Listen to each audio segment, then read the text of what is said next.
finally revealed. That's what the headline should have said when Davie Cooper collapsed on a quiet afternoon, doing what he loved most. But what really happened that day in 1995? And why do so many still feel that what came after wasn't the full truth? Davie Cooper was born on February 25th, 1956 in Hamilton, Scotland. His father John worked in steel, and his mother Jean served drinks at the local pub. From the moment he could walk, young Davie had a football at his feet. Neighbours called him Football Daft because he never went anywhere without that ball. The Cooper family were lifelong Rangers supporters. Every weekend, Davie would travel to Ibrox with his dad, watching his heroes play. Later, he'd catch the supporters' buses on his own, dreaming of one day wearing that famous blue shirt.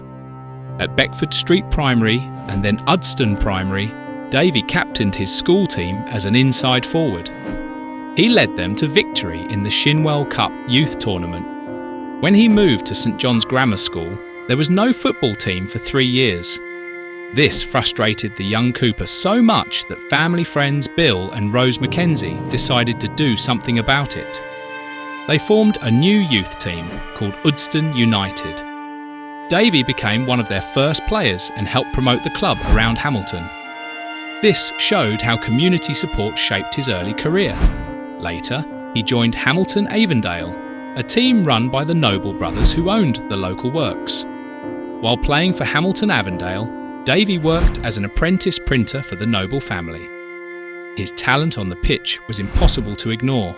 Top clubs from Scotland and England started watching this skinny winger with the magic left foot. When Davie finished his apprenticeship at 18, Clydebank director Jack Steedman made his move. On May 16, 1974, Cooper signed his first professional contract. His football dream had begun. Davie made his debut as a substitute on August 10, 1974, in a League Cup match. His full debut came on August 28th, and his first goal arrived in December against Alloa Athletic in a 4-1 victory. The 1975-76 season changed everything. Cooper played every single game, 49 in total, and scored 22 goals. He became Clydebank's top scorer with 13 league goals, including 3 penalties. His first senior hat-trick came against Alloa Athletic, where he scored 2 penalties in a 3-1 win. Cooper's performances helped Clydebank win promotion to the Scottish First Division. He scored the opening penalty in their final 2-0 victory against Forfar Athletic that clinched promotion. The team enjoyed a remarkable 17-match unbeaten run between December 1975 and October 1976. On June 8, 1977, Rangers paid £100,000 for Davie Cooper. At 21, his dream had come true. Cooper's first season at Rangers showed his immediate impact. He played 52 of the club's 53 matches and scored 8 goals. Manager John Greig had signed him alongside Bobby Russell and Gordon Smith, and the three quickly became close friends. Over 12 years at Ibrox, Cooper became a true legend. He played 540 games and won an incredible collection of trophies. 3 Scottish Premier Division titles came in 1977-78, 1986-87 and 1988-89. He also lifted 3 Scottish Cups in 1978, 1979 and 1981. But Cooper's specialty was the League Cup. He won it 8 times: 1978, 1979, 1982, 1984, 1985, 1987, 1988 and 1989. The moment that defined Cooper's Rangers career came in the 1979 Drybro Cup final against Celtic. With his back to goal on the edge of the box, he flicked the ball 4 times with his left foot to bypass 4 Celtic defenders before calmly slotting it home. This majestic strike of outlandish flair and imagination was later voted the greatest ever Rangers goal in a worldwide poll.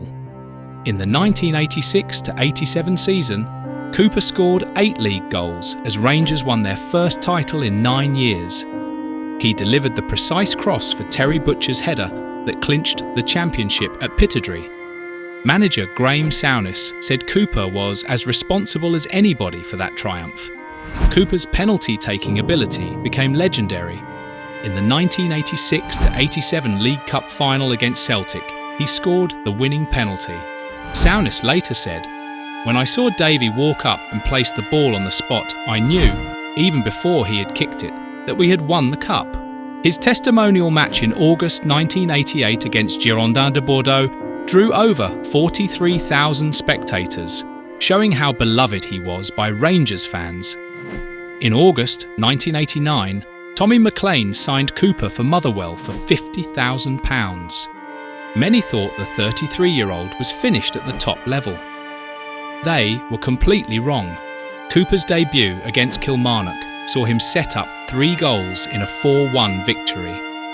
His first home game at Fir Park was equally impressive as he orchestrated a 3-1 win over St Mirren. The Hamilton-born player quickly won over the Motherwell fans and attendances began to rise.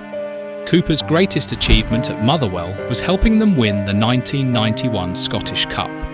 He inspired victories over Aberdeen, Falkirk and Morton during the cup run.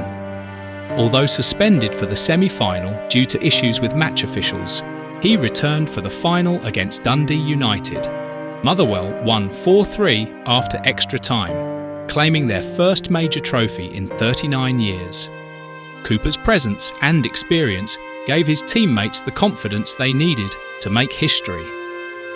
In September 1991, Cooper became the first Motherwell player to appear in European competition when they faced GKS Katowice in Poland. In the second leg at Fir Park, he delivered a sublime display, assisting a goal and creating other chances. Despite approaching his mid-30s, Cooper remained incredibly influential. In his final full season of 1992-93, he was the only ever-present Motherwell player appearing in all 46 competitive matches. Cooper's international career brought 22 caps and 6 goals between 1979 and 1990. His debut came on September 12, 1979, in a 1-1 draw against Peru at Hampden Park. After his first 2 caps, Cooper wasn't selected again for over 4 years. However, he became a regular before the 1986 World Cup, playing 11 consecutive games. He was part of Scotland's squad for Mexico '86 and appeared against Uruguay and West Germany. A crucial moment came in September 1985 against Wales. Scotland needed at least a draw to keep their World Cup hopes alive.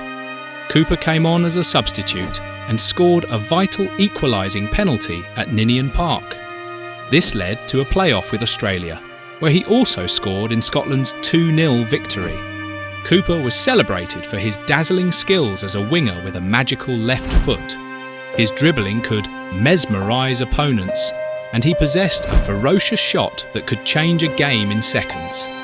He would run directly at defenders, offer them a glimpse of the ball, then pull it back with a quick shimmy before leaving them bewildered.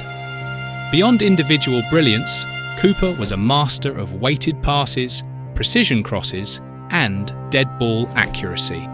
Fans would literally be off their seat when on the ball, watching him play. While some perceived Cooper as having a moody blue persona at Rangers, those who knew him personally disagreed. Brian Caldwell noted that everyone remembers the sheer class and entertainment he brought on a football pitch, but he was also a gentleman off it. Motherwell FC stated he was a terrific ambassador for the football club and the wider community. In his later career, Cooper embraced coaching roles. He worked with Motherwell's reserve and youth sides and co-presented a youth coaching television series called Shoot alongside Charlie Nicholas and Tommy Craig. He planned to establish a David Cooper soccer school with Clydebank after retiring. On December 27, 1993, Cooper returned to Clydebank on a free transfer from Motherwell, taking a player assistant coach role. In the 1993-94 season, he played 20 games. His final goal came on October 18, 1994, in a Challenge Cup semi-final. On March 22, 1995, while filming Shoot at Broadwood Stadium in Cumbernauld, Cooper suffered a subarachnoid hemorrhage. He died the following day, March 23rd, at just 39 years old. His sudden death stunned Scottish football. Floral tributes and scarves adorned the gates at Ibrox, Burr Park and Kilbowie. The grief transcended club loyalties, uniting the Scottish football community in shared sorrow. Cooper's legacy endures through numerous honours. He was inducted into the Rangers Hall of Fame in 2000, Clydebanks in 2008 and Motherwell's in 2020. He's also in the Scottish Football Hall of Fame. Motherwell named their North Stand after him, while the Davie Cooper Soccer Sevens, a youth tournament in Hamilton, continues annually. 30 years after his death in 2025, commemorative gatherings still take place. Cooper is remembered as one of Scotland's greatest football sons, whose unique talent and ability to light up the Scottish game ensure his legend persists. In an era where natural, wide players are increasingly rare, his artistry reminds us of football's capacity for pure magic and entertainment.